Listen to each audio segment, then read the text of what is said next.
حسبي ربي جل الله ما في قلبي غير الله نور محمد صلى الله لا إله إلا الله. بسم الله الرحمن الرحيم.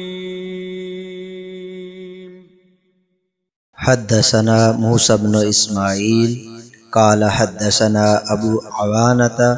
قال حدثنا موسى بن أبي عائشة قال حدثنا سعيد بن جبير عن ابن عباس في قوله تعالى لا تحرك به لسانك لتعجل به قال كان رسول الله صلى الله عليه وسلم يعالج من التنزيل شدة وكان مما يحرك شفتيه فكان ابن عباس فأنا أحركهما لكم كما كان رسول الله صلى الله عليه وآله وسلم يحركهما. وقال سعيد أنا أحركهما كما رأيت ابن عباس يحركهما فحرك شفتيه فأنزل الله تعالى لا تحرك به لسانك لتعجل به إن علينا جمعه وقرآنه قال جمعه لك في صدرك وتقرأه فإذا قرأنه فاتبع قرآنه قال فاستمع له وأنصت ثم إن علينا بيانه ثم إن علينا أن تقرأه. فكان رسول الله صلى الله عليه وسلم بعد ذلك إذا أتاه جبريل استمع فإذا انطلق جبريل قرأه النبي صلی اللہ علیہ وسلم كما قرأه. ترجمہ سعید بن جبیر رضی اللہ تعالی عنہ سے مروی ہے کہ حضرت عبداللہ ابن عباس رضی اللہ تعالی عنہما نے اس فرمان الہی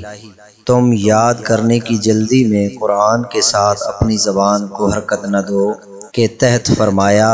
کہ رسول اللہ صلی اللہ تعالی علیہ وآلہ وسلم نزول قرآن کے وقت بہت سختی محسوس فرمایا کرتے تھے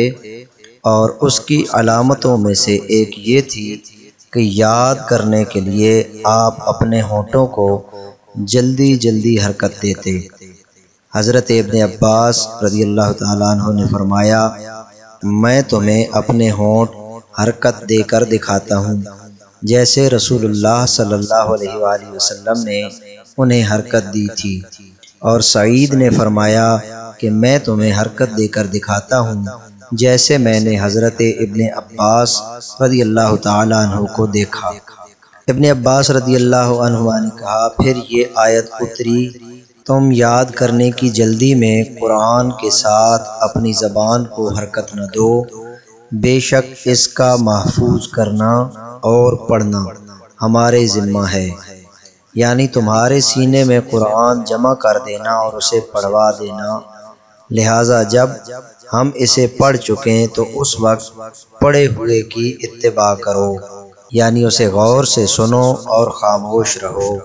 پھر بے شک اس کی باریکیوں کا تم پر ظاہر فرمانا ہمارے ذمہ ہے،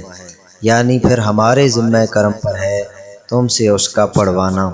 پس اس کے بعد جب رسول اللہ صلی اللہ علیہ وآلہ وسلم کے پاس حضرت جبرائیل امین حاضر ہوئے تو آپ صلی اللہ علیہ وآلہ وسلم غور سے سنتے اور جب جبریل امین چلے جاتے تو نبی کریم صلی اللہ علیہ وآلہ وسلم اسی طرح پڑھتے جیسے آپ کو پڑھایا گیا ہوتا.